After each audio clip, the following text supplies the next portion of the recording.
Hey folks, welcome to today's Take Heart.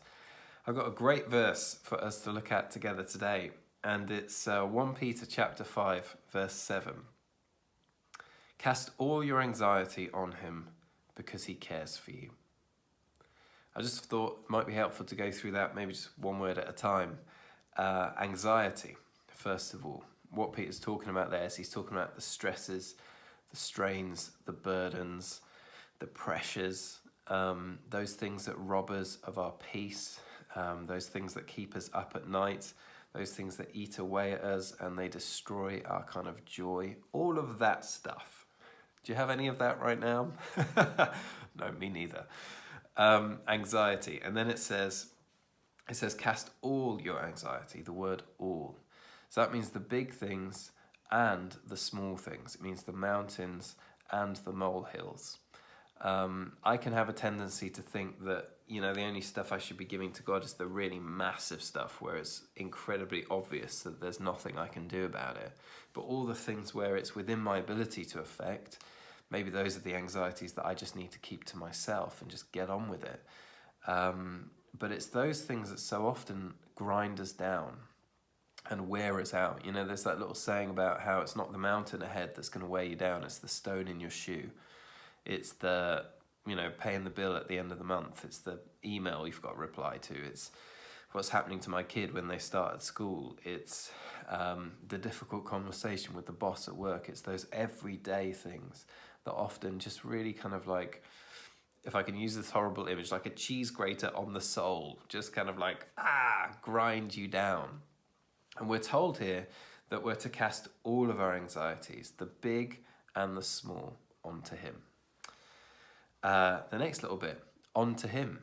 It's great to talk to people. It's actually essential, I think, to talk to people about those things that are causing us anxiety. It's incredibly healthy to do that. But the verse is talking about giving them to him. And ultimately, while we want to give them to other people and share them, a burden shared is a burden halved and all that, there's a lot of truth in that, we're ultimately able to come directly to the throne of heaven and to put them onto God himself. And the verse gives us a reason why we should do that. So cast all your anxiety on him because, and it doesn't go on to say, the reason why is not because he's strong enough to take it, although he clearly is, and something that seems like a crushing weight to us, to him will just be like a little piece of dust in the palm of his hand. But that's not the reason that it gives. Nor does it say, cast all your anxiety on him because he's wise enough to handle it, although he undoubtedly is wise enough and he can kind of work a way through a seemingly impenetrable fog. He can sniff out a right path, but that's not the reason. Nor is the reason, cast all your anxiety onto him because he's powerful enough to transform any situation, although of course he is. If he can raise Jesus from the grave, he can transform a dead situation that we're experiencing into something full of life. But that's not the reason we're given. Cast all your anxiety on him because he cares for you. That's the reason. And I don't know, but I wonder if the reason lots of us struggle to do what this verse tells us to do is because we doubt that little bit at the end of it, because he cares for you. We struggle to accept that. Imagine this. Imagine you were a fly on a wall and you got to kind of experience or watch play out in front of you firsthand the relationship between a mother and her child. And that means you got to kind of just watch as she's kind of coming towards the end of the pregnancy, and you get to kind of witness her anticipation and the fact that sometimes she'll just put her hand on the bump and just enjoy feeling the child kind of wriggling around inside of her, and just the excitement of getting to meet that baby for the first time.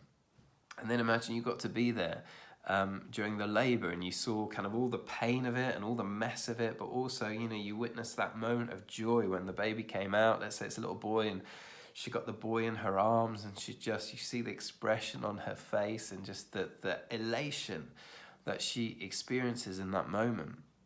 And imagine if you also got to be there in the early hours just watching the mother drag herself out of bed for the 5th time that night to feed the baby and to look after the baby, to change the baby's nappy. And imagine if you were there when she was kind of raising the baby into a toddler and into a little child, and eventually, sent the child off to school, and you got to see her go back home having sent the child off to school, and just the fact that her mind was constantly going to how's he doing and what's happening. And you were able to see that when she heard it was going well, she was just thrilled, and when she heard there was a battle, she was really disturbed by that and shaken up by that. Imagine if you were there and you got to see her just take joy in planning birthday celebrations and parties and thinking about holidays where she could just snatch moments with her little boy. Imagine if you got to see all of that just vividly kind of portrayed in front of you. We would know if we got to see that she cares for this child. There wouldn't be a shadow of a doubt in our minds that she cares for him, because we'd see it portrayed in front of us. Scripture's like that. But it's not about a mother and her child, it's about God and us, God and you.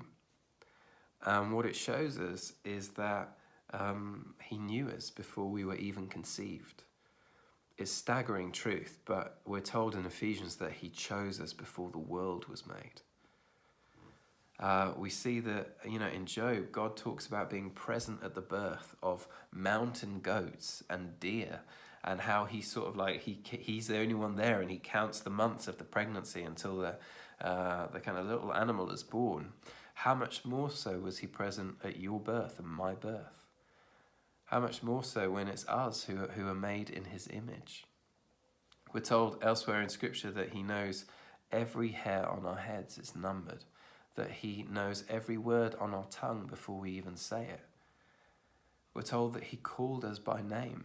At some point in our lives, we heard him. That's why we know him, calling us by name. And he didn't call us because we're worthy, but his love makes us worthy.